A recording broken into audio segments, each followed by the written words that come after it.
Okay, good morning. I am here with Kim Zammit, President of the State Council from 2007 to 2008. Hello, Good morning, Ted. good morning. When you joined the State Council, were you a staff member, member of management, a student, a resident? So I started um, as a resident. I was at Buffalo General. Dr. Susan Hunt was my residency program director, and it was not negotiable. It was a requirement of the residency program to join the council. And probably my best memory from that year was when myself and my co-resident Janice, we were required to go to the annual assembly, and at that time, the annual assembly was in the fall, and it was in the Catskills at the Concord. And so we needed a ride, and who drove us but John Manzo and Mark Sinnott, who were PharmD students at UB. So I don't want to tell you when that was, but it was a little while ago. So Uh-huh. Okay. Well, who did you meet that made you want to advance in the organization? You know, I don't know that it was any one particular person. I think as many leaders started, it was at the chapter level that I got involved. And, once you start showing interest in being part of the leadership team, people very quickly pay attention to you. And one of those people certainly was Bruce Plesko. He was treasurer at the time for the Western chapter. And I can't even remember what my initial, I think it was a delegate first. And then I came on the board as probably from professional affairs, and then very quickly became president. And at that time, the president's primary job was organizing the CE programs. So I got to know pretty much everybody in my chapter. And from there, it just felt right as a pharmacist to be part of a professional home.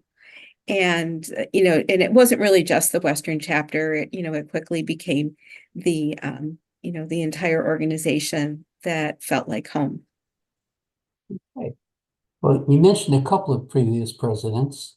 How many previous presidents did you actually know, and what were they like?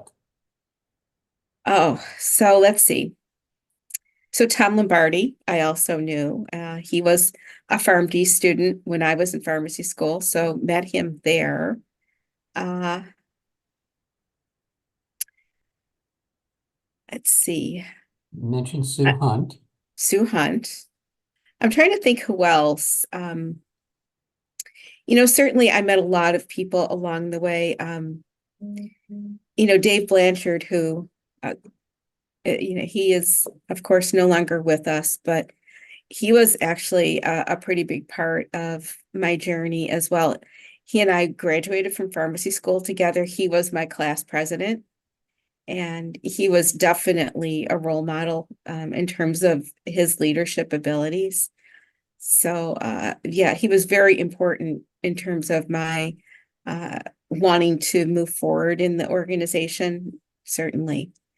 But there were other people, Joe Medicis, of course, and then Lee, who I met when I was on the board. I think both of them were also, and they were the ones who ignited my passion around advancing the profession, certainly scope of practice and all those things that we've been working on for so long, but really became relevant, I think, while I was on the board. And even shortly before, that was our huge push in the late 90s, early 2000s was advancement of scope of practice.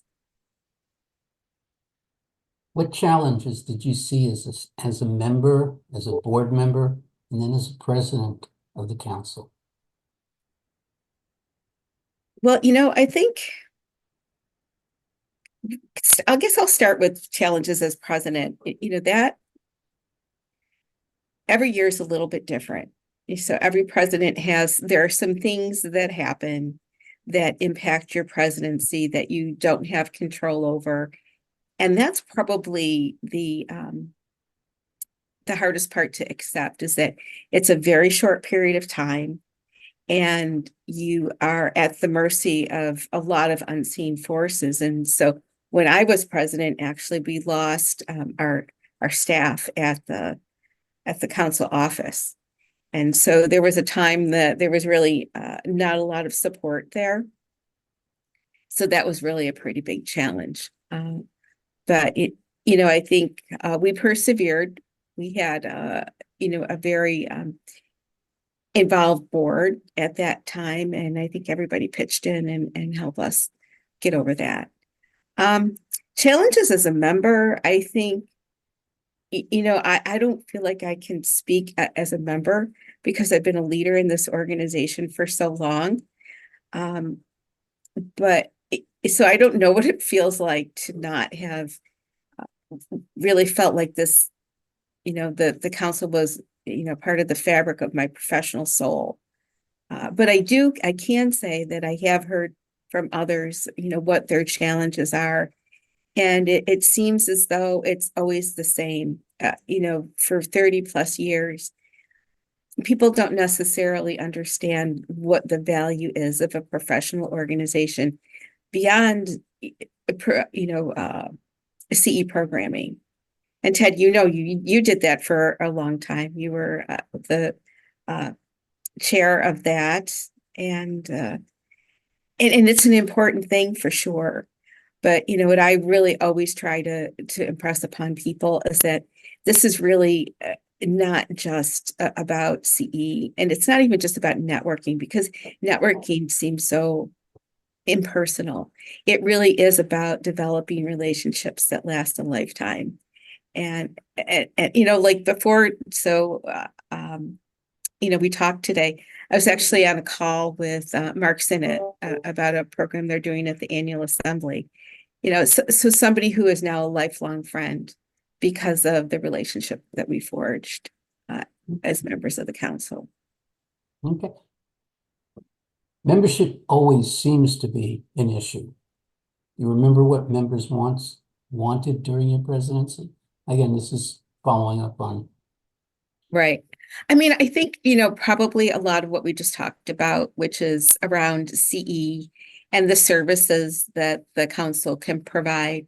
I think as, technology continues to grow and a lot of new applications of artificial intelligence come into play, that will also be something that the organization will be able to provide for its members. It just really is going to be a matter of us, sitting down and finding out where it is that we can, apply those things. And, it could easily be, in the continuing professional development arena. That's something that, is talked about. But I don't know how extensively it really is rolled out to pharmacists. And I can see where, using something like AI in conjunction with simulations or learning that really allows pharmacists to apply their clinical knowledge and even make some mistakes on the fly and learn from those mistakes, that could be an area where I think people would really be interested in learning. And so I think even though we say that there's a lot of benefits beyond education for pharmacists, I think that's always going to be at the core of what we do. And so will be an important part. And it is, I guess, justifiable that members do see that. We always want more members. And I think that really what's been happening now, our membership is growing this year, which is great to hear. And coming out of COVID, that was just something that we didn't foresee and really had such a tremendous impact on everything that we did, of course, as a society and the council, of course, as well. But, we had very strong leadership during that time, and we've come through that, really with flying colors. So thanks so much to Sean for really hanging in there and pulling us through. And so now we're on the other side and membership is starting to grow again. I can see where people are interested in reconnecting, and we've really been doing I think a great job with our social media and, connecting with the new generation. Well, that's one of my questions, and I'll get to that right now. When you started, did you feel you needed to work your way up to the presidency? Did you feel new members will want to pay their dues based upon the philosophy of having a bigger balance of personal time versus work time? And will new members be able to move the council forward? So when I started, I probably never even conceived that I would become president of the organization.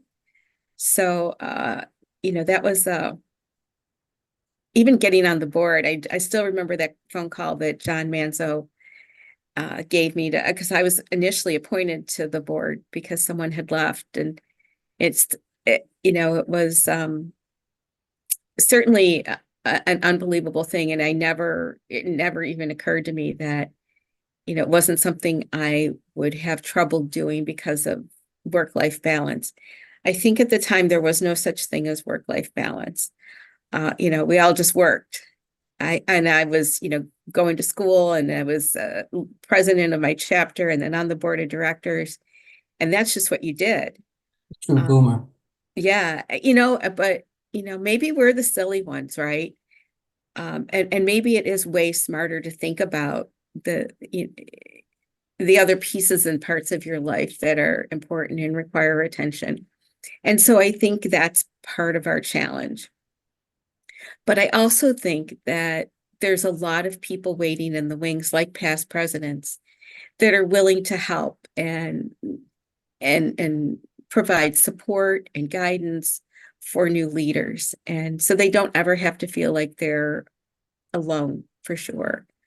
I think we just need to be creative and really be able to demonstrate to the younger generation that they don't have to give up their work-life balance to be able to provide service to the organization. And that what they'll find in the process is that a lot of what they're doing as part of the organization actually adds to the plus column and improves their quality of life. Okay. When you had your board meetings, how often were they? And what were they like? Were they face-to-face, conference calls, Zoom calls? Probably not Zoom because Zoom is very recent, and were they professional in nature, or were there some camaraderie available? So, yeah, they were pretty much all face to face. I mean, we would occasionally have conference calls, but it was at a time really when face to face was the way to do our meetings. And we met every like 3 or 4 months. So not nearly as often as the board meets now, because I think technology allows that. But we had a lot of camaraderie. We would come in the night before, we would have dinner together. And Ted, I think you were there for some of those events, and Bruce was the live entertainment much of the time. And we had a lot of laughs. So, and that was all part of it. And that didn't mean that we all agreed with each other either. There were some contentious discussions, but at the end of the day, we all had the same goals in mind, and we all respected one another. And when the meeting was over, we looked forward to seeing each other again. So when I hear that, meetings are entirely virtual, I think that that's not the best idea. I think you have to have some face-to-face, that person-to-person interaction is so important. Okay. Were there any, well, and I think we may have gone through this, but were there any major mishaps or issues when you were president, which you would be useful to future presidents not to repeat? The one piece of advice, I guess, that I would give to future presidents, and it may not necessarily be a mishap, but it's definitely a mistake or I guess a strategic decision that almost every president makes, and they don't necessarily appreciate the fact that it might not be the best way to do things, and that is to set your own agenda. So the organization has a strategic plan, and within that strategic plan are some goals and objectives. But every president, and rightfully so, wants to come in and leave their mark. But the time is so short. Ted, I think about the presentation that you did for so many years, right? For the chapter presidents. And, before you know it, a third of the year is over.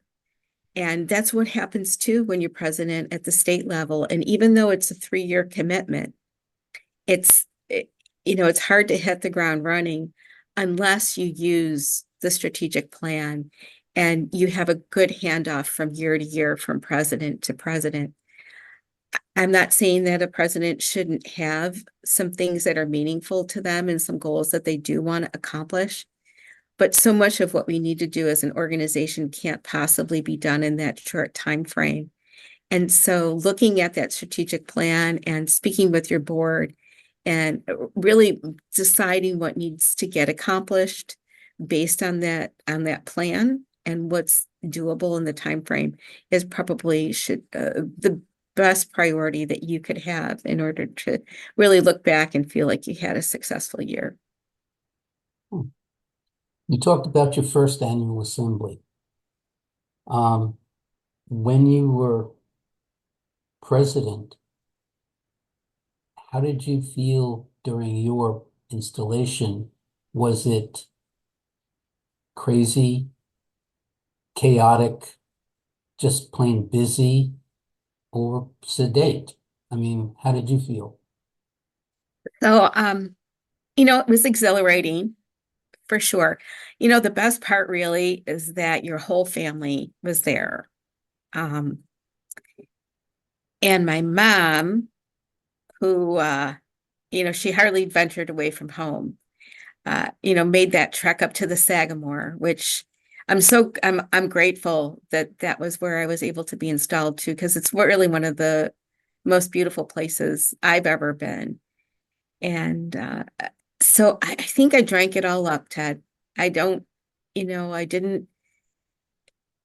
get lost in the moment, but rather, I enjoyed every minute of it. I think though it is like a whirlwind, and that was the year before the 50th anniversary. So I was installed as president the year before, and then I handed off the presidency to Michael Blumenfeld the following year at the 50th celebration. And that was actually that was a crazy party. And John Manzo, he deserves all the kudos in the world for really pulling off what was an amazing celebration. So I feel like I was president really at the right time, and really got to experience some really pretty unique events. Okay. Any final parting nuggets that you want to impart to anybody who wants to be a future president? So I guess I can steal from Bruce again. I've referred to Bruce quite a bit, I think, but he probably was one of the people that influenced me the most in the very beginning. But he would tell people over and over again, there's never a good time to volunteer. You can always find a reason why it won't fit into your life.